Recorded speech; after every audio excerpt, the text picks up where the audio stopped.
Welcome to New Mexico. Let's talk about one of my favorite subjects, print. I made some notes I'm going to try to ignore. Every single image I make with intention is intended to end up in print form. The vast majority of images I make, way over 95% of the images I make, don't work. That's been true historically of my entire career. I think it's true for every photographer. It's not something that we should shy away from or hide. It's just the way it is. So occasionally though, I get lucky, and that's what I'm talking about now. These lucky images, those images with intention. I always want their final resting place to be print, whether that's on the wall or in a book form or what we're going to talk about in a minute, magazine form, test book form. I've never been a fan of showing my work online. I've never been a fan of looking at work online. I think there's too much volume. I think there's too much average work, and I think even the good stuff gets lumped in with the average and it's dismissed very quickly. It doesn't tend to get the appreciation it needs. I've never been a big fan of photography on the internet. I like what print forces me to do. Number one, there is a monetary complement to print, meaning that I have to pay for every single page that I am printing. That makes me think at a different level. Secondarily, there's an image complement to print, meaning that once I commit to an image and it goes in there, I can't take it out. And if I show this body of work to a professional photographer, a fellow professional, and there's an image in there that doesn't belong, guess what?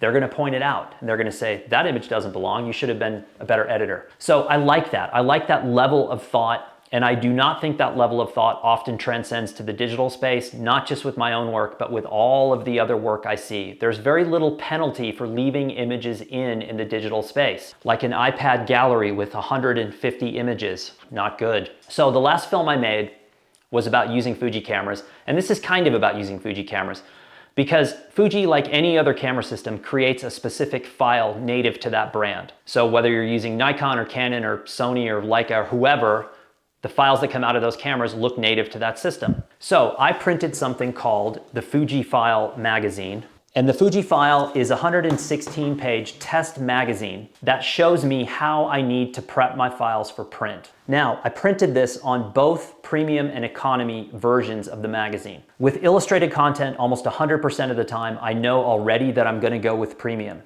But until I saw the economy version with my own eyes, I wasn't 100% sure. And what the economy taught me was, if I have scanned artwork, line art, a lot of copy, and photography, I can actually find ways of using the economy version and I can save some money. But for most of the time, I'm gonna go with premium. But I learned something about my files and how to prep them. With my reportage work, how I'm currently tweaking my files and how they look on my monitor translates perfectly to the premium magazine.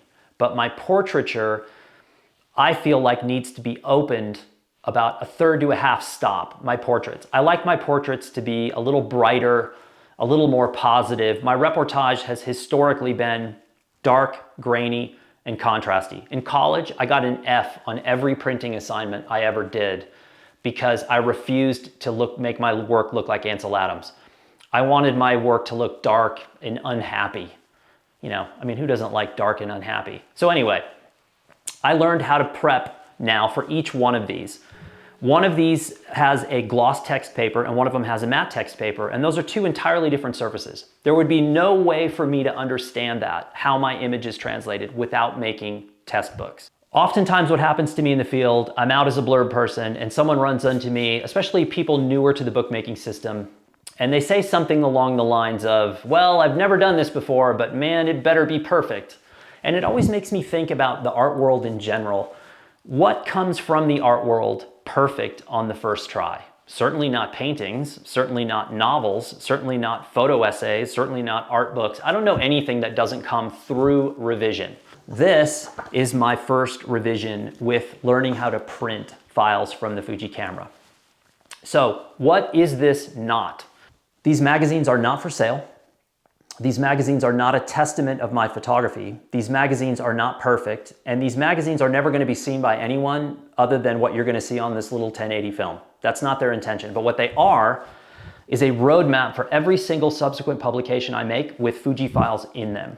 And the last thing I'll say is, if you haven't taken your work into print, whether it's wall print, photo book, magazine, trade book, I don't care what it is, pamphlet, flyer, postcard, if you haven't done that, more so than anything else, it's fun.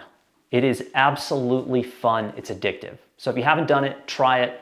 Go use your camera. Go make prints.